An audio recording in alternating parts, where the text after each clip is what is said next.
মুহররম মাসের গুরুত্ব ও ফজিলত কি বলেন তো? এখানে আজকের জুমার দিন, আজকে যে বিষয়টার উপরে আলোচনা হচ্ছে, শুধু এই বিষয়টা আপনাদেরকে মনে রাখতে হবে। বিষয়টা কি বলেন? মুহররম মাসে গুরুত্ব, ফজিলত, এই এতটুকু কথা কিন্তু মুখস্থ রাখতে হবে। অন্তত 3টা জুমা। কয়টা? কি বিষয় আবারও বলেন? এই কথাটা মুখস্থ রাখতে হবে। কয় জুমা? কমসে কম 3টা জুমা। মনে থাকবে? তা না হলে প্যাচ লেগে যাবে। তাহলে আমি আজকে যে আলোচনা করতেছি, মাসের না দিনের? কথা বলেন। আলোচনা হচ্ছে মাসের, পুরা মাসের। মুহররম যে মাসটা আছে, 1 তারিখ থেকে 29 অথবা 1 তারিখ থেকে 30 দিন, পুরা মাসটার আলোচনা হবে, দিনের আলোচনা হবে না। মনে থাকবে? তাহলে আমরা ভাগ করতে পারছি কি? আজকে আলোচনা কিসের হবে? পুরা মাসের। আল্লাহ পাক রব্বুল আলামিন বলেন সূরা কসাস আয়াত নাম্বার 68। কত? ওয়ারাব্বুকা ইয়াখলুকু মা ইয়াশাউ ওয়া ইয়াখতার মা কানা লাহুমুল খিয়ারা সুবহানাল্লাহি ওয়া তাআলা আম্মা ইউশরিকুন। কোন সূরা? সূরাতুল কসাস, আয়াত নম্বর কত? 68। আয়াতটা ছোট, কিন্তু এর কথা, এর সারমর্ম অনেক বিশাল। মাত্র 1.5 লাইনের একটা আয়াত। কয় লাইনের আয়াত? 1.5 লাইনের একটা আয়াত। আল্লাহ পাক রব্বুল আলামিন সূরাতুল কসাসের 68 নম্বর আয়াতে বলেন রাব্বুকা ইয়াখলুকু মা ইয়াশাউ ওয়া ইয়াখতার।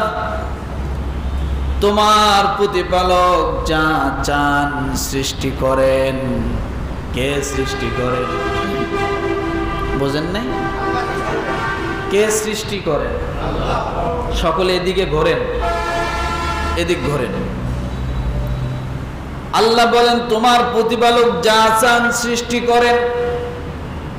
ওনার যা ইচ্ছা তাই সৃষ্টি করেন, যা খুশি, যা মনে চায় তাই সৃষ্টি করেন। মনে চেয়েছে আদম আলাইহিস সালামকে সৃষ্টি করবেন, জমিনের মধ্যে মানুষ সৃষ্টি করবেন।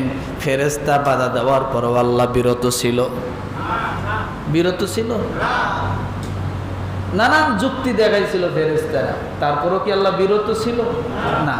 কেন? আল্লাহ চাইছেন মানুষ সৃষ্টি করবেন, আর কারো কোনো কথা, কারো কোনো যুক্তি, কারো কোনো পরামর্শ কোনো দরকার নেই। আল্লাহ চাইছেন এটি। রব্বুল আলামিন খামাকা কোনো কিছু সৃষ্টি করেন না। আল্লাহ বলেন আফা হাসিবতুম আন্নামা খালাকনাকুম আবাসান ওয়া আন্নাকুম ইলাইনা লা তুরজাউন। সূরা মুমিনুন। আফা হাসিবতুম আন্নামা খালাকনাকুম আবাসান ওয়া আন্নাকুম ইলাইনা লা তুরজাউন। আমি, তোমরা কি ভাবছো, আল্লাহ বলা, তোমরা কি ভাবছো আমি খামাখা সৃষ্টি করেছি? যেগুলা তোমার কাছে কিছুই মনে হয় না, সেগুলা আমি আল্লাহর কাছে কত গুরুত্বপূর্ণ তোমরা জানো না বান্দা। আজকে আমার এই কথাটা মনে পড়ে গেল। কিছুদিন আগে কোরবানি দিলেন, গরু জবাই করেছেন। কেন জানি হঠাৎ করে একটা পড়তে যা মনে আসলো, ওই জায়গার মধ্যে আমার মেধাটা চলে গেল। কোরবানি দিয়েছেন, গরু জবাই করেছেন, আর হাড্ডি, গোশত, কলিজা সব কিছু আলাদা করলেন। এরপরে একটা বিশাল বড় একটা বেলুনের মতো, ওটার নাম কি? কথা বলেন। ভুঁড়ি। ওই যে ভুঁড়িটা যে আছে, ভুঁড়িটাও খাইলেন, তাই না? কিন্তু এই কথাটা বলার উদ্দেশ্য আমার না। ওই ভুঁড়ি যারা পরিষ্কার করেছে, ওই ভুঁড়ির ভিতরে যে গোবর ছিল, ওই গোবরের নিচে যে কিছু কালো কালো পোকা ছিল, ওই পোকাগুলোকে আল্লাহ খামাখা সৃষ্টি করে না। আমার হঠাৎ করে কেন জানি আয়াতটার দিক খেয়াল যখন আসলো, আমি তখন চিন্তা করলাম, ভুঁড়ির ভিতরে পোকা কেন দিলেন আল্লাহ? আপনার ওই গোবরগুলো, ওই খাদ্যগুলো যদি পোকা দিয়ে আল্লাহ একবারে ফিনিশিং না করতেন, তাহলে সহজে জিনিসগুলোকে হজম হতো না। আপনার ভিতরেও সেই পোকা, গরুর ভুঁড়ির ভিতরে পোকা। এই যে গোবরগুলো, তারা সারা ডিউটি, তাদের কাজে এইটা, তারা খাবে, একদিকে খাবে, একদিকে বাইর করে দিবে, একবারে ফিনিশিং করে দিবে। আপনি এত বড় বড় শাক, এত বড় বড় ঘাস, এত বড় বড় কিছু জীবজন্তুগুলো খাচ্ছে, কিন্তু একবারে মলত্যাগের সময় মানে বিশাল লম্বা হয়, বাইর হয়। কথা বলে।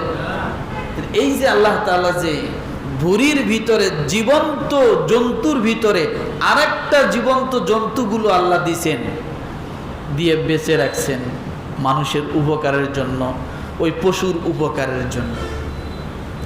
এই জন্য রব্বুল আলামিন বলেন, আফাহাসিবতুম আন্নামা খালাকনাকুম আবাসা ওয়া আন্নাকুম ইলাইনা লা তুরজাউন। আমি আল্লাহ খামাখা কোনো কিছুই সৃষ্টি করিনি। এই যে চোখ আছে, চোখের পাতা দেখেন, এখানে যে আল্লাহ মেডিসিন দিয়েছেন, এই মেডিসিনের ভিতরে আবার রব্বুল আলামিন চোখের পানির ভিতরে এমন কিছু পোকা জাতীয় পদার্থ দিয়েছেন, যেগুলা আপনার সারাদিন ধুলাবালু ময়লা জমা হয়, ভুরুর মধ্যে দেখা যায়, চুলের মধ্যে দেখা যায়। টিস্যু পেপার দিয়ে যখন চেহারাটা মুছবেন, দেখবেন কালো হয়ে গেছে ধুলাবালুতে। এই কপাল যেখানে, চোখটাও তো সেখানে, তাই না?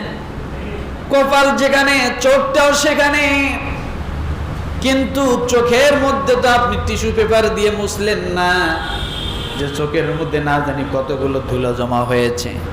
আল্লাহ রেফারিং করার জন্য, ক্লিন করার জন্য দুই পাশে দুইটা পাতা দিয়েছেন। শুধু পাতা দিয়ে ক্ষান্ত না, এমন কিছু পোক আল্লাহ চোখের মধ্যে দিয়েছেন, যা বাহিরে যত কিছু জীবাণু ঢোকে সঙ্গে সঙ্গে তারা খেয়ে হজম করে দেয়।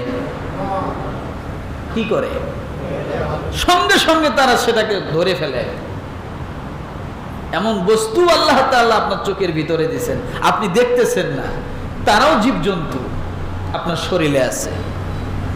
এই জন্য রব্বুল আলামিন বলেন, ফি আনফুসিকুম আফালা তুবসিরুন।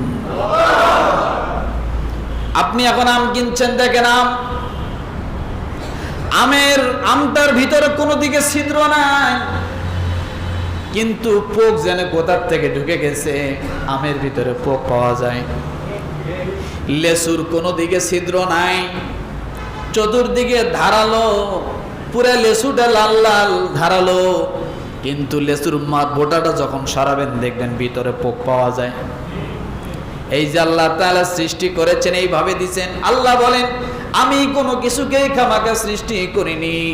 আমি আল্লাহ যদি এগুলা সৃষ্টি না করতাম, দুনিয়ার মানুষ একটা পা ফেলবে এমন কোনো সুযোগ তাদের জমিনের মধ্যে ছিল না। কুকুর দিছেন আল্লাহ আপনার জুটা খাওয়ার জন্য, বিড়ালকে দিছেন আল্লাহ আপনার জুটা খাওয়ার জন্য।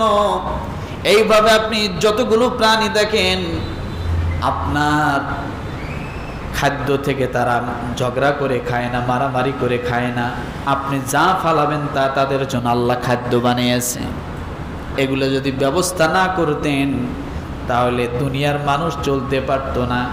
এই জন্য রব্বুল আলামিন বলেন, ওয়া রাব্বুকা ইয়াখলুকু মা ইয়াশাউ ওয়া ইয়াখতার তোমার প্রতিপালক যা চান সৃষ্টি করেন এবং যা চান বেছে নেন। কি করে নেন? যা চান, কথা বলেন একটু, বুঝাইতেছি আমি, বোঝেন নাই। যা চান সৃষ্টি করেন, আবার এই সৃষ্টিকুলের মধ্যে থেকে যাকে যাকে চান, যেমন চান, যে জিনিসগুলো আল্লাহর পছন্দ হয় ওই জিনিসগুলোকে আবার এই সৃষ্টিকুল থেকে বেছে নিয়ে সম্মানিত করেন। কি করেন বলেন তো? সম্মানিত করেন। তাই বলছে মা কানা লাহুমুল খিয়ারা, তাদের কোনো, এবং যা চান বেছে নেন। আচ্ছা বলেন, সব মানুষই কি সম্মানী হয়? কথা বলেন। সব পশু কি সম্মানী হয়? না। এই যে কোরবানি গেল, সব পশুর গলায় কি আল্লাহর জিকির করা হয়েছে ছুরি চালায় না? এবছর যেগুলোকে আল্লাহ মনোনীত করছেন সেগুলো ছুরির তলে গেছে। আবার আগামী বছরের জন্য কিছু পশু তৈরি হচ্ছে এই কুরবানির জন্য। তাহলে কুরবানির পশু আর প্রতিদিন কসাই ভাইয়েরা যে যেটা জবাই করে এ পশু এক নয়। জায়নামাজ আর একটা তোয়াইলা, এটাও সুতা দিয়ে বানানো, ওটাও সুতা দিয়ে বানানো। জায়নামাজের মর্যাদা আর একটা তোয়াইলার মর্যাদা কি এক? কথা বলেন না। একটা কাপড়, সাদা কাপড় যখন কাপড়ের জন্য তৈরি হয় এটার মর্যাদা, আর একটা এমনি পুরা বান্ডিল যদি কাপড়ের একটা বান্ডিল রাখা হয় এটার মর্যাদা কি এক হবে? এই যে অসংখ্য কাপড় থেকে আল্লাহ কাপড়ের জন্য বেছে নিয়েছেন, বোঝার জন্য বলছি। অসংখ্য গরুর থেকে আল্লাহ কোরবানির জন্য কিছু গরুকে আল্লাহ বেছে নিয়েছেন। অসংখ্য ছাগল, খাসি, দুম্বা, উটের থেকে আল্লাহ কোরবানির জন্য কিছু বেছে নিয়েছেন।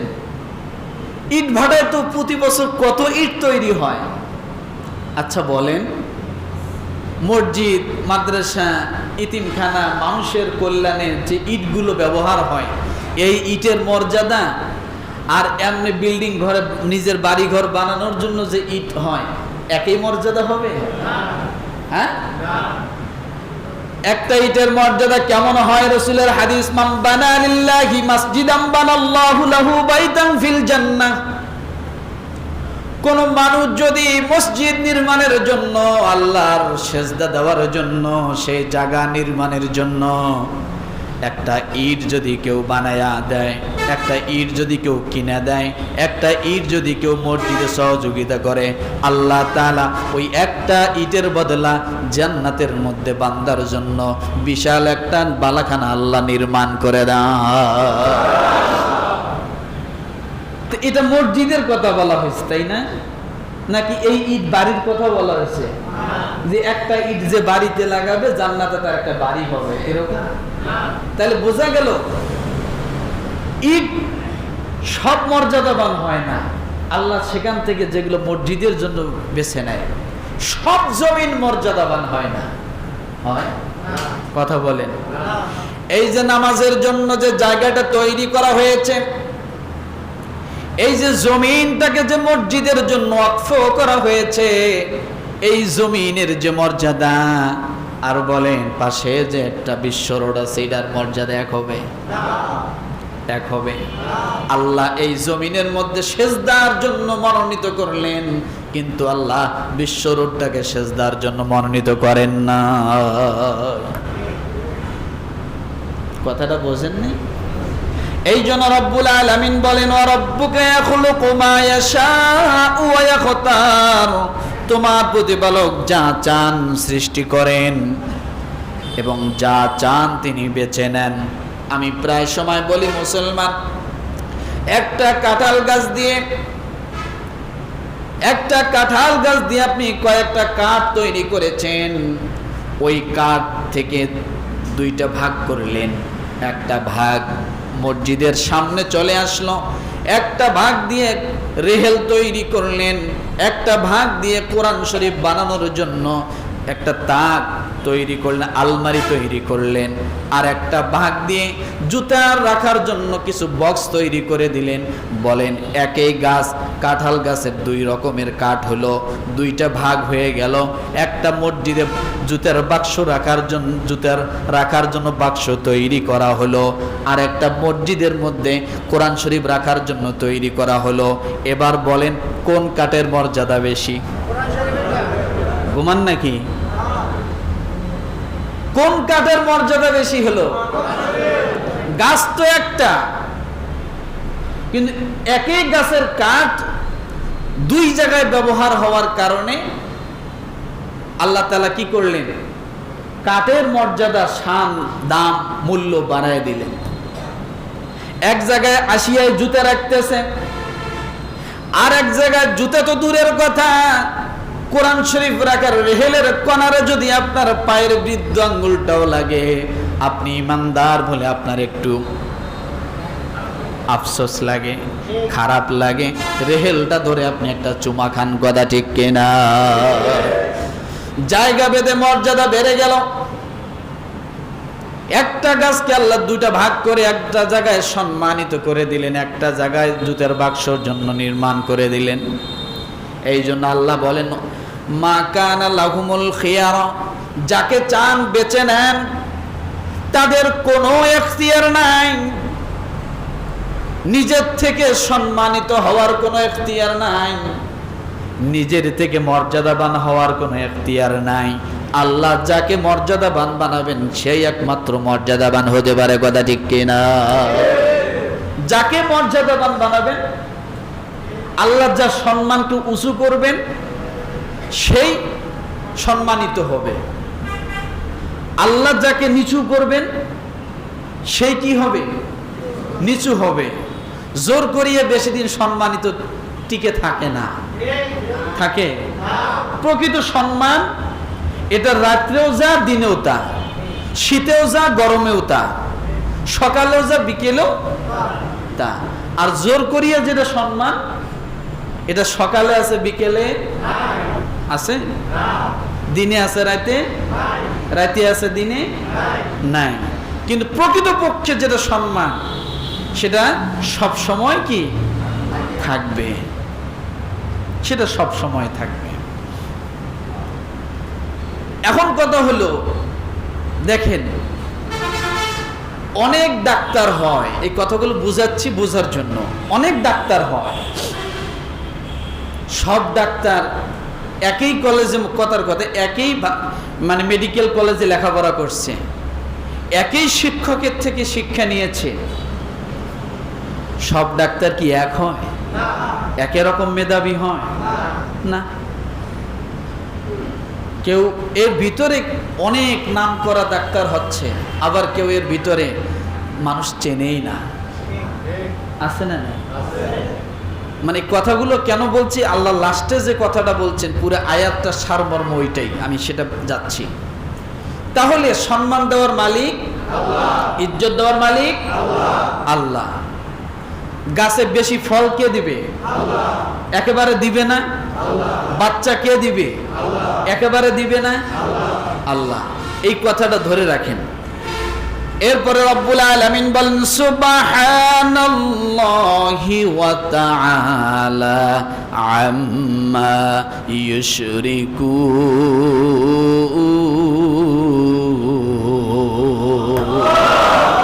সব কথার মূল কথা এইটা, সুবহানাল্লাহি ওয়া তাআলা আম্মা, বলেন না একটু?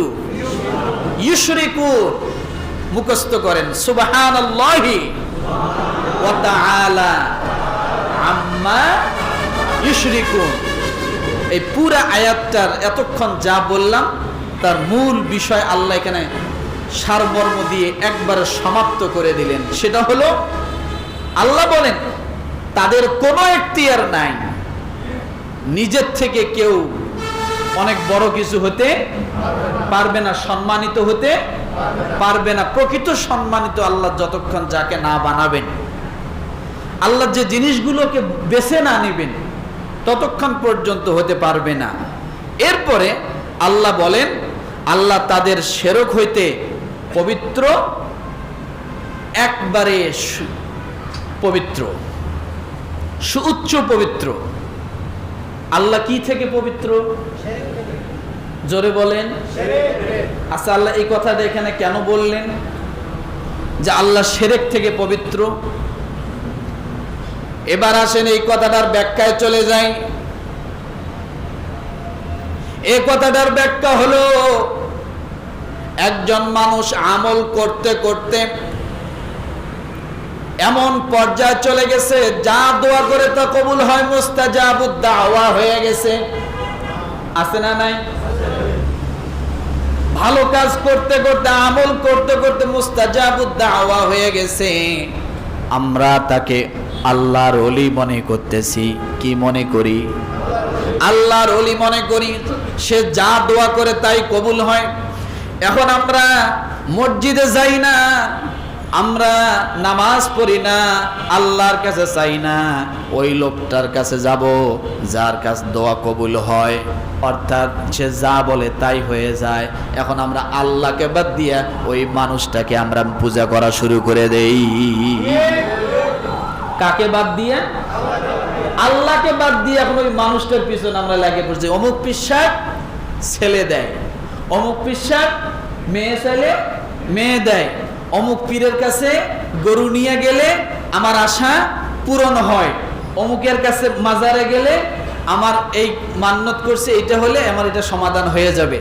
এই যে দেখেন, আল্লাহ তাকে মর্যাদা দিছে, তাকে আমলদার বানাইছে, এটা আল্লাহ তাকে করছে, কিন্তু আমরা আল্লাহকে বাদ দিয়ে তাকে কি আল্লাহর জায়গায় বসাচ্ছি। এই জন্য আল্লাহ বলেন, সুবহানাল্লাহি ওয়া তাআলা আম্মা ইউশরিকুন। শোনো, আমি যা ইচ্ছা সৃষ্টি করি, যাকে ইচ্ছা সম্মান দেই, কিন্তু ওই সম্মান তোমরা দেখে একবারে ঝুঁকে পড়িও না যে এই হলো আল্লাহ। কথাটা বোঝেন নাই মনে হয়? আল্লাহ শিরক করতে কি করলেন? এটা তো গেল মানুষ বট গাছের গোড়ায় যায় সেজদা করে না করে? কথা বলেন না কেন? গরুর কাছে যায় মানুষ সেজদা করে কিনা? গরুকে ভগবান বানাইছে, গরুর কাছে সেজদা করে, বট গাছের কাছে সেজদা করে, এইরকম নদীর কাছে যায় সেজদা করে, পুকুরের কাছে যায় সেজদা করে। এই পুকুরে এটা আছে সেটা আছে, এই পুকুরে মান্নত করলে এই হয় সেই হয়, আছে না নাই? আল্লাহ বলেন, আমি এমন কিছু অলৌকিকতা রেখেছি, এমন কিছু কুদরত রেখেছি, এই কুদরত গুলো তোমরা দেখে আমি আল্লাহকে ভুলে যেয়ে ওই কুদরতের পিছনে ছুটে আমি আল্লাহর নামে তোমরা শিরক করিও না। কার নামে শিরক করিও না? আল্লাহর নামে। এই জন্য আল্লাহ এই আয়াতের লাস্টে বলেন, সুবহানাল্লাহি ওয়া তাআলা আম্মা ইউশরিকুন। সুবহানাল্লাহ কেন আগে বলছে জানে? কারণ শিরক যে আপনারা করবেন এটা আল্লাহ জানে। এই জন্য সুবহানাল্লাহ, এই জন্য আল্লাহ এখানে ঢুকাই দিছেন শিরক শব্দের আগে, যে তোমরা যে বিষয়টা ভাবতেছো, তোমার মনের ভিতর যে বিষয়টা কাজ করে, তা থেকে তোমার আল্লাহ সম্পূর্ণ পবিত্র, আর তুমি এখন যে বিষয়টা ভাবতেছো সেটা হলো অপবিত্র। আল্লাহ কখনোই অপবিত্র ধারে কাছেও নাই। এই জন্য আল্লাহ বলেন, সুবহানাল্লাহি ওয়া তাআলা আম্মা ইউশরিকুন। তাহলে আল্লাহ যা চান কি করেন? কথা বলেন। যাকে চান সেই জিনিসটাকে কি করেন? সম্মানিত করেন। কিন্তু ওই সম্মানিতটা দেখে আল্লাহকে বাদ দিয়া সেখানে সেজদা করা যাবে? সেখানে মান্নত করা, গরু ছাগল নিয়ে যা ভিড় জমানো যাবে না। আল্লাহ এটা সতর্ক করলেন, সুবহানাল্লাহি ওয়া তাআলা আম্মা ইউশরিকুন। এই কথা কেন বললেন? এই আয়াতটা আমি কেন নিয়ে আসছি? সূরা কসসের 68 নম্বর আয়াত। এই আয়াতটা বুঝতে হলে আমাকে এখন বুঝতে হবে সূরা তাওবার 36 নম্বর আয়াত। কত? জোরে কোন সূরা? আল্লাহ পাক রব্বুল আলামিন বলেন, ইন্না ইদ্দাতাশ শুহুরি ইনদাল্লাহি 12 শাহরান ফি কিতাবিল্লাহি ইয়াওমা খালাকাস সামাওয়াতি ওয়াল আরদা মিনহা আরবাআতুন হুরুম। কালকে কইেন একসঙ্গে বলেন না। তাহলে সূরা কসসের 68 নম্বর আয়াতটা যদি যতটুকু বুঝলাম, এটার মূল ব্যাখ্যা বুঝতে হলে কোন জায়গায় যেতে হবে? সূরা তাওবার 36 নম্বর আয়াত। কোরআন দিয়ে কোরআন বুঝি নাকি? কি দিয়ে কি বুঝবো? কোরআন দিয়ে কোরআন বুঝবো। তাহলে আগের আয়াতের কথাগুলো কি মনে আছে? আল্লাহ যা চান, কথা কটা মনে রাখেন, তাহলে এটা বুঝতে সহজ হবে। আল্লাহ যা চান, এই সৃষ্টির থেকে যাকে চান সম্মানিত করেন। আল্লাহ সমস্ত শিরক থেকে কি পবিত্র, শিরক করা যাবে না। তাহলে ওখানে দুইটা, আর হলো শিরক, তিনটা কথা। এবার আসেন, রব্বুল আলামিন বলেন প্রকৃতপক্ষে আল্লাহর কাছে আল্লাহর মনোনীত অর্থাৎ লাওহে মাহফুজে মাসের সংখ্যা 12টি। কয়টি? লাওহে মাহফুজে মাসের সংখ্যা কয়টি? মাসের সংখ্যা 12টি। সেই দিন থেকে যেদিন আল্লাহ আকাশ মণ্ডলী ও পৃথিবী সৃষ্টি করেছিলেন, পৃথিবী আল্লাহ যেদিন সৃষ্টি করেছেন, আকাশ যেদিন সৃষ্টি করেছেন, সেই দিন থেকে আল্লাহ মাসের সংখ্যা কয়টা করেছেন? কয়টা? কোন দিন থেকে? যেদিন আসমান জমিন সৃষ্টি হয় তখন থেকে। এরপরে এর মধ্যে আল্লাহ 4টা মাসকে সম্মানিত করেছেন। কয়টা? তাহলে 12 মাস সৃষ্টি করেছেন কে? আল্লাহ। ওই 12 থেকে কয় মাস আল্লাহ বেছে নিলেন সম্মানিতর জন্য? 4টা। আগের আয়াতের সাথে কি মিল হচ্ছে? এই 4 মাসের মধ্যে আল্লাহ মর্যাদা পূর্ণ করেছেন। এটাই সহজ সরল দিন, এই দাবি। সুতরাং তোমরা মাস সময়ের ব্যাপারে নিজেদের প্রতি জুলুম করিও না। এই 4 মাসের মধ্যে তোমরা নিজেদের প্রতি জুলুম করিও না। কি করিও না? এবার জুলুম কেমন? এই জুলুম অর্থ শিরক। এই জুলুম অর্থ কি? এই জুলুম অর্থ শিরক। কিভাবে জুলুম করে? এই মাসে গরুর গোশত খাওয়া যাবে না, মুহররম মাসে গরুর গোশত খাওয়া যাবে না, মুহররম মাসে বিয়ে শাদী করা যাবে না। এগুলো কি? কথা বলেন, এগুলো কি? কিভাবে জুলুম করে দেখেন। মিনহা আরবাতুন হুরুম যালিকাদ দীনুল কাইয়্যুম ফালা তাজলিমু ফীহিন্না আনফুসাকুম। আল্লাহ বলেন এই সময়গুলো তোমরা জুলুম করিও না, মারামারি ঝগড়া ফাসাদ এই মাসগুলিতে তোমরা করিও না। এরপরে আল্লাহ নিষেধ করলেন এটা, কিন্তু আমরা বিবাহকে নিষেধ করে ফেললাম। কি নিষেধ করছি? বিবাহ নিষেধ করেছি। এই মাসে মুহররম মাসে গোশত খাওয়া নিষেধ করে ফেললাম। কোনো আনন্দ ফুর্তি করা যাবে না, খালি পায়ে হাঁটতে হবে। এই মাসের মধ্যে বেশি বেশি করে শরীরে আঘাত করতে হবে, পশু জবাই করা যাবে না। এগুলো সব বানায় নিলাম কোন মাসে? মুহররম মাসে। কিন্তু আল্লাহ এই কথা বলেন নাই। শুধু আল্লাহ বলেন এটা সম্মানিত মাস, এই মাসগুলোর দিকে তোমরা খেয়াল করো, কারণ এই মাসে যদি তোমরা আমল করতে পারো, আমার আল্লাহ তাআলার কাছে অন্য অন্য মাসের আমলের থেকে আল্লাহর কাছে সবচাইতে দামি। যেমন জিলহজ মাস একটা ছিল, এরপরে যে মুহররম মাস, এই মাসগুলোর মধ্যে আমল অনেক দামি আমল। কি আমল? এই মাসগুলোতে আমল অনেক দামি। এই জন্য রব্বুল আলামিন এই মাসগুলোতে আমল করার কথা তার হাবিবের দ্বারা জানায় দিলেন। আন আবি হুরায়রা রাদিয়াল্লাহু তাআলা আনহু قال قال رسول الله صلى الله عليه وسلم أفضل الصيام بعد رمضان شهر الله المحرم। তিরমিজি হাদিস নাম্বার 740, ইবনে মাজাহ হাদিস নাম্বার 1742। আল্লাহর নবী জনাবে মুহাম্মদ রাসূলুল্লাহ সাল্লাল্লাহু আলাইহি ওয়াসাল্লাম বলেন, আবু হুরায়রা থেকে হাদিসটি রওয়ায়াত করা হয়েছে, রমজান মাসের পরে সবচাইতে ফজিলতপূর্ণ রোজার মাস হলো মুহররম মাস। রমাদানের পরে, কথা বোঝেন নাই, রমাদানের পরে ফজিলতপূর্ণ রোজার মাস কোনটি? জোরে, যারা মাথা নিচু করছে মাথা উঁচু করেন, ঘুমের প্রস্তুতি নিচ্ছে। রমাদানের পরে সবচাইতে ফজিলতপূর্ণ নফল রোজার মাস কোনটি?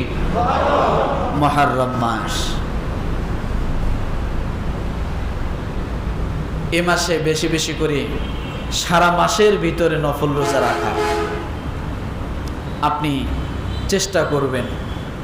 সারা মাস না পারলেও অন্তত প্রথম 10 দিনের ভিতরে যেন আপনার রোজা, নফল নামাজ, কোরআন তেলাওয়াত এগুলো যেন থাকে। তাহলে আমল কয়টা পাইলাম? আমল কয়টা পাইলাম এখানে? কি আমল পাইলাম? জোরে বলেন। নফল রোজা। মুহররম মাসে বেশি বেশি করে নফল রোজা থাকতে হবে। দ্বিতীয় নাম্বারে মুহররম মাসে তওবা বেশি বেশি করে করা। কি করা? জোরে বলেন। তওবা বেশি বেশি করে করা।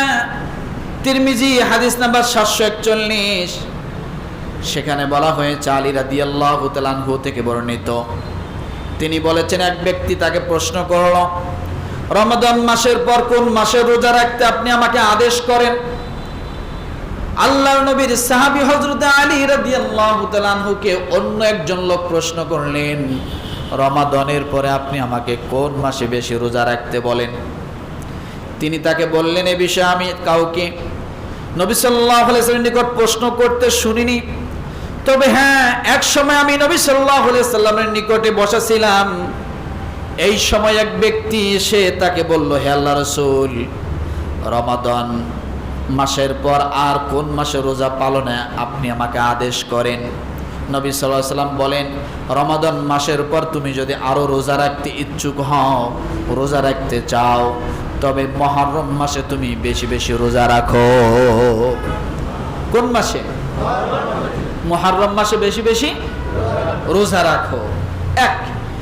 একই হাদিসে এরপরে বলা হয়েছে, যেহেতু এটা আল্লাহর মাস, এই মাসে এমন একটি দিবস আছে যেদিন আল্লাহ তাআলা পুরো একটা গোত্রের তওবা কবুল করেছিলেন, এবং তিনি আরো অনেক গোত্রের তওবা এই দিনে কবুল করবেন। পুরো একটা গোত্রের তওবা। সেই গোত্রে প্রায় 1 লক্ষ লোক ছিল। কত? কথা বলে। প্রায় 1 লক্ষ লোক ছিল। 1 লক্ষ লোক খোলা একটা মাঠে যাইয়া একসঙ্গে সবাই আল্লাহর কাছে তওবা করা শুরু করে দিল। আল্লাহ তাআলা ওই তওবার ভিতরে যত লোক ছিল সকলের তওবা আল্লাহ কবুল করে নিয়েছেন। বর্ণনায় আসছে সেটা কোন সময়? হযরত ইউনূস আলাইহিস সালাম যখন জাতিকে বারবার কালেমার দাওয়াত দিচ্ছিলেন, জাতি বুঝলেন না, ইউনূস আলাইহিস সালাম চলে গেলেন, তাদেরকে ভয়ভীতির কথা বলে যে তোমাদের সামনে আযাব আসতেছে, তোমরা আমার কথা শুনতেছো না, আমি চলে গেলাম। এই কথা বলে ইউনূস আলাইহিস সালাম গুসা হয়ে তার জাতি থেকে যখন আলাদা চলে গেলেন, দূরে চলে গেলেন, এখন এই জাতিদের অন্তরের মধ্যে ভয় এসে গেল। আল্লাহর নবী বলছেন আযাব আসবে, গজব আসবে। আসতেই পারে। অতএব আমরা নবীকে তো আর পাচ্ছি না, উনি রাগ করে গোসা করে চলে গেলেন। আসো আমরা সকলে মিলে আল্লাহর কাছে তওবা করি। যখন তারা সকলে মিলে একসঙ্গে তওবা করা শুরু করে দিলেন, আল্লাহ তাআলা প্রত্যেকটা মানুষের তওবা কবুল করে নিলেন। বর্ণনায় আসছে সেদিনটা ছিল আশুরার দিন। কিসের দিন? আশুরার দিন। এই জন্য বলা হয়েছে হাদিসে যে এক গোত্রের তওবা কবুল করেছিলেন এবং তিনি আরো যারা তওবা করবেন এই মুহররম মাসে বেশি বেশি করে, আল্লাহ তাআলা তাদেরও তওবা কি করবেন? কবুল করে নেবেন। হাদিসটি হাসান পর্যায়ের। তাহলে কয়টা আমল পাইলাম? একটা হলো সারা মাসের ভিতরে রোজা রাখার চেষ্টা করা, না পারলে অন্তত প্রথম 10 দিন, না পারলে অন্তত কি আশুরার সময় আগে একদিন পরে একদিন, মনে থাকবে। কিন্তু যদি একেবারে কোনো কারণে রাখতে না পারেন বা না রাখেন, গুনাহ হবে না। কি হবে না বলেন? কিন্তু রাখলে মর্যাদা আল্লাহ বাড়িয়ে দিবেন, সম্মান বাড়িয়ে দিবেন, জান্নাতের মাকাম স্তরকে আল্লাহ তাআলা বাড়িয়ে দিবেন, আমলের ওজন আল্লাহ তাআলা বাড়িয়ে দিবেন। তাহলে কয়টা আমল পাইলাম? তওবা, আর হলো কি? রোজা রাখা। আমার ভাইরা, এই যে বেশি বেশি করে তওবা, রোজা, নফল আমল, কোরআন তেলাওয়াত গুলো বেশি বেশি করে করা, নফল নামাজ বেশি বেশি করে পাঠ করা। কোনো মানুষ যদি আমলগুলোর মধ্যে করে, প্রতিটা আমল আল্লাহ তাআলা ওজনকে আরো বাড়ায়া দেয়। অন্য মাসের আমলের ওজন, মুহররম মাসের আমলের ওজন আকাশ জমিন ব্যবধান। ওজন আল্লাহ বাড়ায়া দেয়। কি বাড়ায় দিবে? ওজন আল্লাহ বাড়ায় দিবেন। অল্প আমল বেশি ওজন হয়ে যাবে।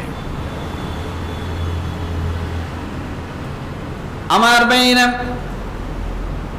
তাহলে এই মুহররম মাসে আবার কিছু ভুল ধারণা আছে। কি ধারণা আছে? আছে না নাই? এই মাসে বিবাহ শাদী করা, এটা একটা ধারণা। এটা সঠিক না বেঠিক? কথা বলেন। নতুন ঘর বাড়ি বানানো যাবে না, এটা ধারণা সঠিক না বেঠিক? বেঠিক। তৃতীয় নাম্বারে এ মাসে গোস্ত খাওয়া যাবে না, এটা সঠিক না বেঠিক? এরপরে নতুন কাপড়, সুন্দর পোশাক, ভালো মানে পরিবেশ তৈরি করা এ মাসে যাবে না, এটা সঠিক না বেঠিক? সব ধরনের আনন্দ উৎসব এ মাসে করা যাবে না, এইটা সঠিক না বেঠিক?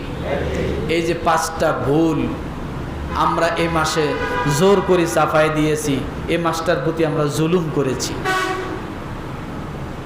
গরু জবাই করা যাবে না, মুরগি জবাই করা যাবে না, খালি পায়ে বেড়াইতে হবে। কেন? এগুলো সব কিছুর মূলে একটা বিষয়। কয়টা? কয়টা বিষয়? ইমাম হাসান এবং হোসাইন রাদিয়াল্লাহু তাআলা আনহু, ইমাম হোসাইন রাদিয়াল্লাহু তাআলা আনহু যে কারবালার প্রান্তে শহীদ হয়েছেন, এইটাকে ঘিরে এগুলো সব কিছু মুহররম মাসের ভিতরে ঢুকিয়ে দেওয়া হয়েছে, চাপিয়ে দেওয়া হয়েছে। আসলে এটা আর মুহররম মাস এ সম্পূর্ণ দুই দিক। সম্পূর্ণ দুইটা কি? দুই দিক।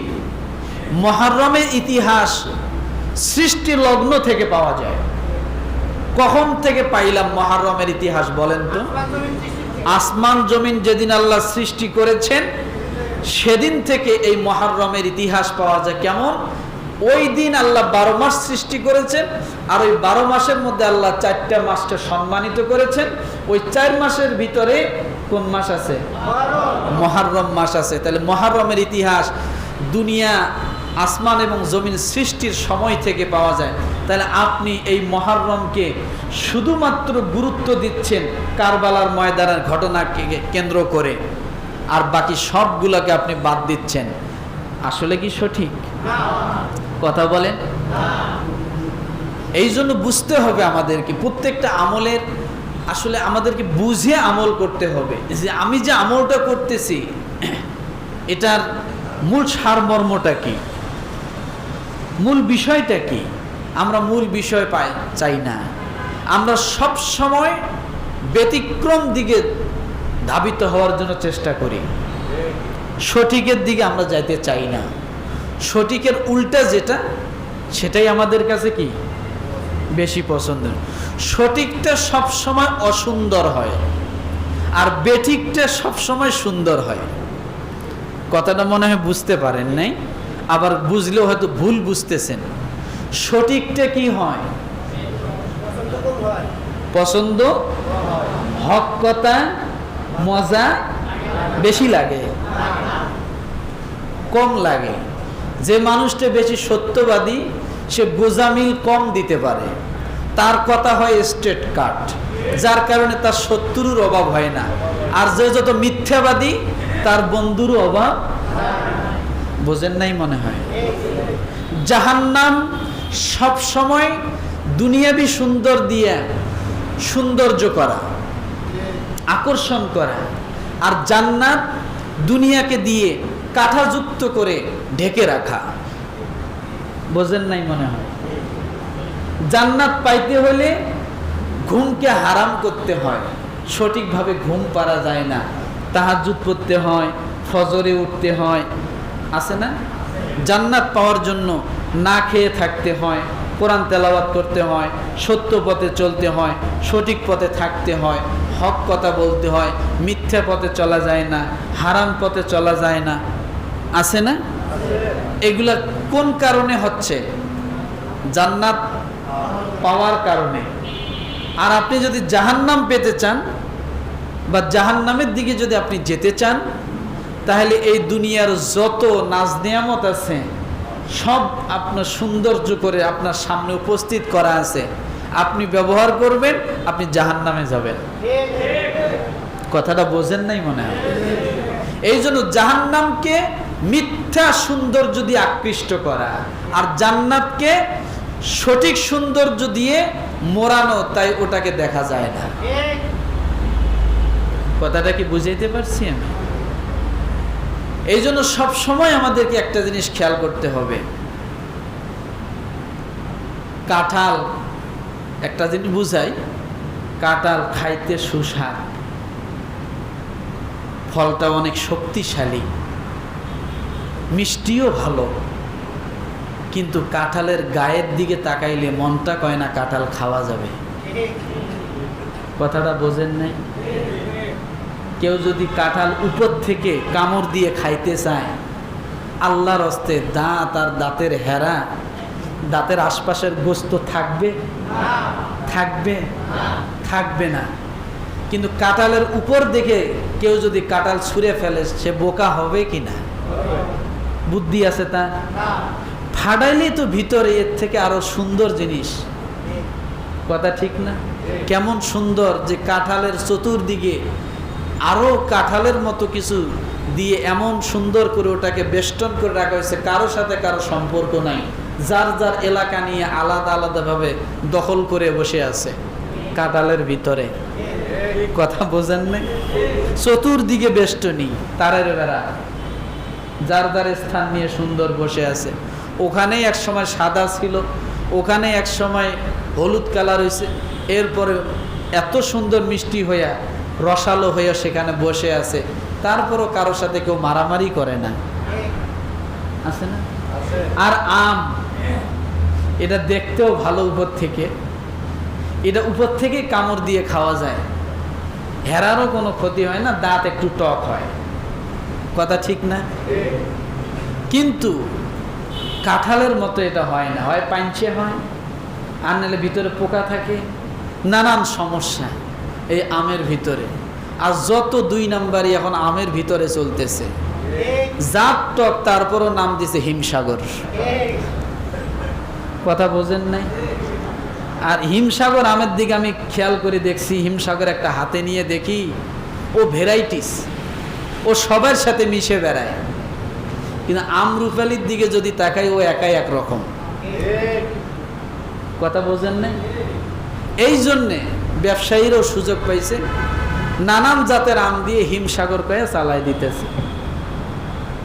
বলে ভাই এটা সহজ, 2 টাকা ব্যবসা, এটা সহজ, সবই ঠিক আছে, কিন্তু এ টাকা থাকবে না তো, এ টাকা কি থাকবে না।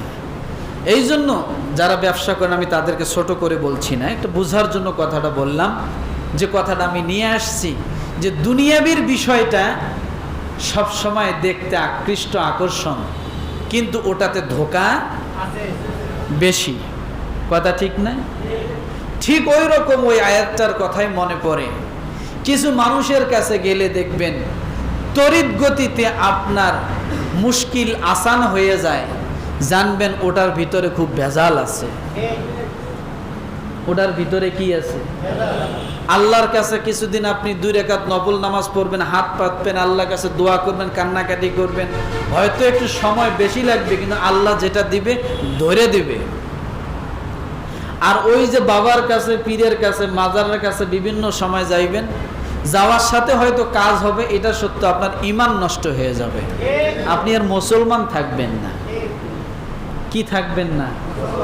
আপনি মুসলমান থাকবেন না। তা মুসলমানিত্ব হারিয়ে সামান্য সময়ের জন্য দুনিয়ার আসান নেওয়ার কি কোনো প্রয়োজন আছে? কোনো প্রয়োজন নেই।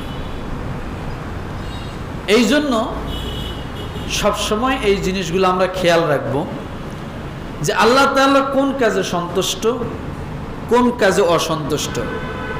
যার কারণে আল্লাহ তাআলা সুন্দর করে সূরা কাসাসের ৬৮ নম্বর আয়াতে আল্লাহ তাআলা এইটা বুঝাইলেন 2টা কথা দিয়া, আমি যা চাই সৃষ্টি করি, যাকে চাই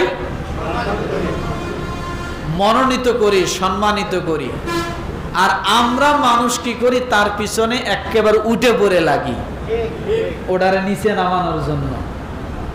আছে না নাই? কেন নামাইতেছি, কোন কারণে নামাইতেছি? কোনো কারণ নাই, কারণ একটা হিংসা।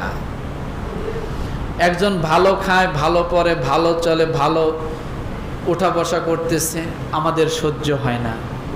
আছে না নাই? টাইনে তারা কি করতে হবে? নিচে নামাইতে হবে, না নামানো পর্যন্ত শান্তি নাই। যখন কোনো দিকে পায় না, এরপরে কালো জাদু করে তারা একবার অসুস্থ বানায় ফালায় থাকবে। আছে না নাই? আল্লাহ তাআলা এই কথাটাই বুঝাচ্ছেন, সুবহানাল্লাহি ওয়া তাআলা আম্মা ইশরিকুন, যারা এগুলা করে আমি আল্লাহর সাথে তারা শিরক করতেছে, আমার সাথে তারা যুদ্ধ ঘোষণা করেছে।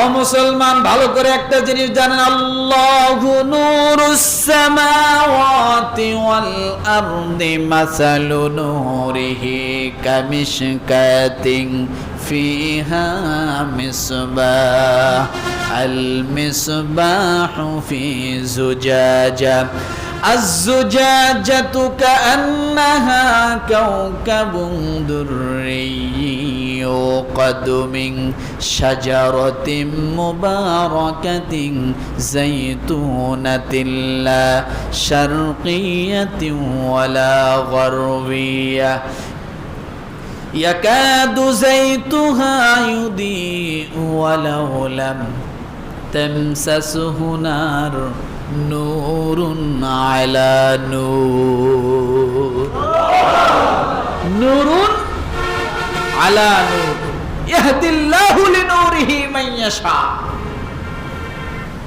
আল্লাহ যেটাকে যেভাবে চান সেভাবেই আল্লাহ তাআলা সেটাকে সৃষ্টি করেন, সেভাবেই তাকে বেঁচে থাকার মতো উপযোগী করেন। এ কথাটা কেন বললাম, একটা উদাহরণ দেই, বুঝতে সহজ হবে। আগেও বলেছিলাম, সেটা হলো আপনি একজন কৃষক, আপনি ধান রোপণ করবেন, একটা জমিন হাল চাষ করে পানি দিয়ে কাদা বানাইছেন, বানানোর পরে ওই জমিনে পানি এমন পরিমাণ দিয়েছেন যে আপনি পাড়া দিলে আপনার পায়ের গাটা ডোবে তো ডুবে যায়, হাঁটুর কাছাকাছি পর্যন্ত আপনার পা কি হয়, কথা বলেন একটু, ডুবে যায়। তার মানে আপনি একেবারে সুন্দর করে কাদা করছেন। এখন আপনি কি করলেন, ধান রোপণ করবেন, ধানের বীজ, যে ধানগুলোতে কিছু কিছু চারা হয়েছে, গাছ বাইর হয়েছে ছোট ছোট, আপনি এক মুষ্টি এইভাবে ধরে গামলা থেকে নিয়ে বা আপনি যে হাজি যেটাই বলেন টুকরি থেকে নিয়ে ছিটায় দিতেছেন, দিচ্ছেন না? এগুলো কি দেখছেন আপনারা? কৃষক আছেন আপনারা এখানে? আচ্ছা, এখন না জমিদার হয়েছি, এক সময় তো সবাই কম বেশি এরকমই ছিলাম, এখন জমিদার হয়েছি, জায়গা জমিনের দাম বাড়ছে, ঘর বাড়ি মোটামুটি করে ভাড়া টাড়া দিয়ে আমি এখন সাহেব হয়ে গেছি, অথচ হাতের মধ্যে এখনো করা লাঙ্গল চাষ করা। আমি জানি তো, দেখাই তো, অনেকে দেখায় আমাকে, হুজুর বিঘাকে বিঘা হাল চাষ করে বেড়াইছে, দেখেন হাতে করা। আর এখন আতপ চাল ছাড়া, চিকন চাল ছাড়া পেটে ভাত যায় না, তখন মোটা চাল ছাড়া খাইতে পারে নাই। কথা বোঝেন নাই কথাটা? কথা এগুলা না, কথাটা বোঝার জন্য বলছি যে আপনি এই যে ধানের বীজগুলো ছিটাই দিলেন, নূরুন আলা নূর, এই শব্দটা বোঝার জন্য বলছি।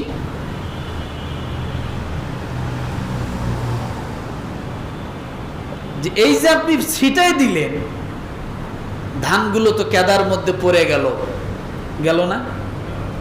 এখন আপনি কি গাছটাকে উপরের দিক রেখে শিকড়টাকে নিচের দিক রেখে কি আপনি ওখানে ছিটাইছেন? জোরে বলেন। গাছটা উপর দিকে, শিকড়টা নিচের দিকে, এরকম করে কি আপনি ছিটাইছেন? হাত দিয়ে ধরে ধরে কি আপনি সেখানে রোপণ করছেন? কিভাবে করছেন? এমনি ছিটাই দিছেন।